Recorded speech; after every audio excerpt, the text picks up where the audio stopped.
कलानौर के बाद सीधा आदमी गड्ढों के अंदर जाता है।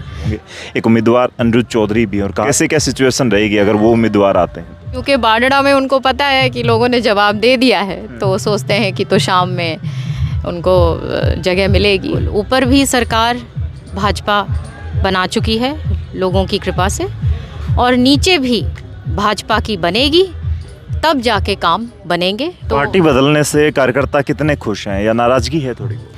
चौधरी चुनाव लड़ रही है तो शाम से कांग्रेस पार्टी आज बहुत खोखली बातें कर रही है, और आज के दिन वो भाजपा को चुनौती देने की स्थिति में भी नहीं रही। जैसे चुनाव की घोषणा होते ही नेता निकल पड़े हैं जनता के बीच में। फिलहाल श्रुति चौधरी मेरे साथ हैं, और किरण चौधरी जब से राज्यसभा में गए हैं तो भिवानी के तोशाम में क्लियर हो चुका है कि बीजेपी की टिकट से लोग कहते हैं कि श्रुति चौधरी आने वाली है। उनकी तैयारियां भी शुरू हो चुकी हैं। फिलहाल माता मशाणी जूही के मंदिर के बाहर हम खड़े हैं, और यहाँ पर आशीर्वाद लेने के लिए आई थी। चुनरी भी ओढ़ ली माता की। क्या आशीर्वाद मिला? आज क्या मांगा आपने? प्रभु के तो चरणों में सब कुछ है, और आज का दिन बहुत ही पावन दिन है कि यहाँ से हमारी शुरुआत हुई माता जी के चरणों से। और ये कोई आज की बात नहीं है, ये तो चुनाव की सिर्फ प्रक्रिया नहीं है। हमारा तो हमेशा काम लोगों के बीच में रहने का काम रहा है, और लोगों के मुद्दे और हकों के लिए हमेशा लड़ा है, और विकास और प्रगति के लिए हमेशा काम किया है। अच्छा, तोशाम पे सबकी निगाहें हैं। टिकटें कब तक आ जाएंगी? कब अनाउंसमेंट हो जाएगा कि श्रुति चौधरी यहाँ से बीजेपी के उम्मीदवार है? यह पार्टी की प्रक्रिया चल रही है, और ये मैं मानती हूँ कि जल्द हो जाएगी। चौधरी चुनाव लड़ रही है तो शाम से पार्टी की प्रक्रिया चल रही है, और जल्द सबको पता क्या कुछ जनता का मूड है? आप देख रहे हैं कि एक उत्सव, एक महा उत्सव है लोकतंत्र, और अपनी मतों के द्वारा लोग अपनी बात कहते हैं। और तो शाम का इतिहास रहा है कि हमेशा प्रगति और विकास को उन्होंने वोट दिया है। चाहे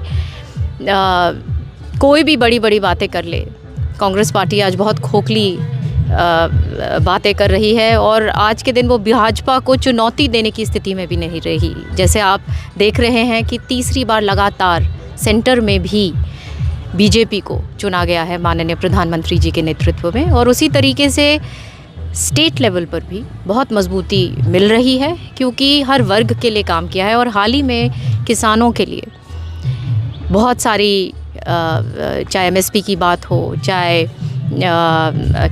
खेतों के अंदर ट्यूबवेल्स की बात हो, ट्रांसफार्मर्स की बात हो, बहुत सारा काम किया गया है। और इसी तरीके से हर वर्ग, चाहे मजदूर, गरीब, महिला, सबके लिए काम किया है। तो पार्टी बदलने से कार्यकर्ता कितने खुश हैं या नाराजगी है थोड़ी? ये क्षेत्र, चाहे चौधरी बंसीलाल जी ने हरियाणा विकास पार्टी के ध्वज में चाहे चुनाव लड़ा हो, चाहे चौधरी सुरेंद्र सिंह जी ने आज़ाद इंडिपेंडेंट चुनाव लड़ा हो, तो इस क्षेत्र ने हमेशा साथ दिया है और एक परिवार के रूप में साथ दिया है। चौधरी बंसीलाल से लेकर किरण चौधरी तक यहाँ पर कहा जाता तकड़ा वर्चस्व रहा, और जब भी उन्होंने चुनाव लड़ा वो बड़े अच्छे तरीके से जीते। यहाँ पर अब विरासत आपके कंधों पर आ गई, कैसा फील कर रही हैं? तो शाम संभालना बड़ी जिम्मेदारी मानती? बिल्कुल जिम्मेदारी है, ये बहुत गंभीर काम है, और ये लोगों की उम्मीदें बहुत होती हैं, और हमेशा यही प्रार्थना, आज हम प्रभु के दरबार में खड़े हुए हैं, यही प्रार्थना रहती है। आपने पूछा क्या मांगा, यही मजबूती मांगी कि माँ काम कर सकें लोगों का। तो यहाँ पे काम नज़र आते हैं? कई जगह तो मैं देखता था, हालांकि अब तो रोड वगैरह बनने शुरू हो चुके हैं, पहले थोड़ा सा दिक्कत थी। यहाँ की पीने के पानी की शिकायत करते हैं लोग, ये सारी शिकायतें दूर हो जाएंगी आने वाले वक्त? बिल्कुल, और किरण जी ने हमेशा यहाँ पे बहुत काम किया है, और कांग्रेस के टाइम पे बल्कि जो हक इस क्षेत्र को मिलना चाहिए था, चाहे वो नौकरियों की बात हो, चाहे सड़कों की बात हो। एक यहाँ पे तो कहावत हो गई थी कि कलानौर के बाद सीधा आदमी गड्ढों के अंदर जाता है। तो यहाँ पे बच्चे को याद है कि 10 साल पहले किस तरीके से भेदभाव हुड्डा सरकार ने हमारे ज़िले के साथ, इस तमाम क्षेत्र के साथ किया हुआ है। वो तो किरण जी का रुतबा था कि अपने बहुत लड़ झगड़ के उन्होंने अपने स्तर पे उन्होंने काम करवाए, और आज के दिन भाजपा साथ है, और हमारे साथ मजबूती के साथ पार्टी खड़ी है और मैं मानती हूँ कि इससे लोगों को और क्षेत्र को लाभ पहुँचेगा। अच्छा, पिछले 10 साल से विपक्ष में बैठा था तोसाम की जनता को इंतजार था कि उनका विधायक सरकार के साथ जाए। क्या लगता है अब जाएगा, अब की बार सरकार में होंगे तोसाम के? देखिए, बिल्कुल ऊपर भी सरकार भाजपा बना चुकी है लोगों की कृपा से, और नीचे भी भाजपा की बनेगी, तब जाके काम बनेंगे, वो सब समझते हैं।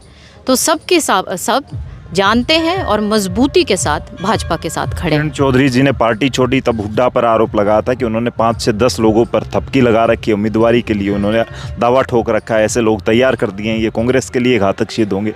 एक उम्मीदवार अनिरुद्ध चौधरी भी, और कहा जा रहा है उनके ऊपर हुड्डा साहब का आशीर्वाद है, वो मैदान में है, लोगों से बंसीलाल जी के नाम पर वोट मांग रहे हैं। कैसे क्या सिचुएशन रहेगी अगर वो उम्मीदवार आते हैं? किसी ना किसी ने तो चुनाव लड़ना है कांग्रेस पार्टी से, तो वो एक लोकतंत्र है, अब कोई भी लड़े। और जहाँ से आप ये जो बात कह रहे हैं, जहाँ तक ये जो बात कह रहे हैं, चौधरी बंसीलाल जी के तो विरोध में हमेशा ये लोग रहे हैं, और इनके पिता बाडड़ा से लगातार 3 बारी लोगों ने उनको वहाँ पे भी जवाब दिया है। और मैं मानती हूँ कि यहाँ पे उनका जो भ्रम है, वो जो उन्होंने वो समझ रहे हैं कि तोशाम हल्के को इस तरीके से ये खोखली बातें करके अपनी जगह बना लेंगे, सब यहाँ सच्चाई जानते हैं।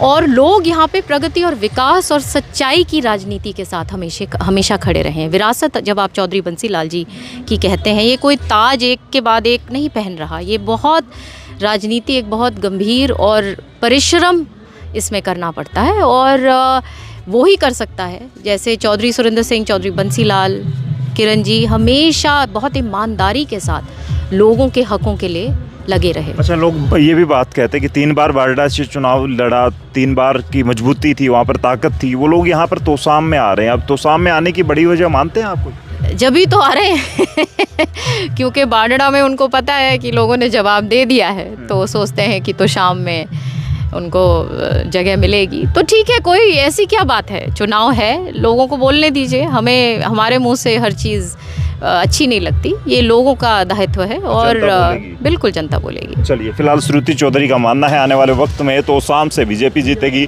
बीजेपी में आने के बाद काम होंगे, तोसाम के लोगों के विकास की बयार यहाँ पर बहेगी। आप लोग क्या कुछ कहेंगे? माता मसाणी जूही मंदिर से आपके साथ ये तस्वीरें, इस वीडियो को शेयर करें। तब तक के लिए धन्यवाद, राम राम, जय हिंद।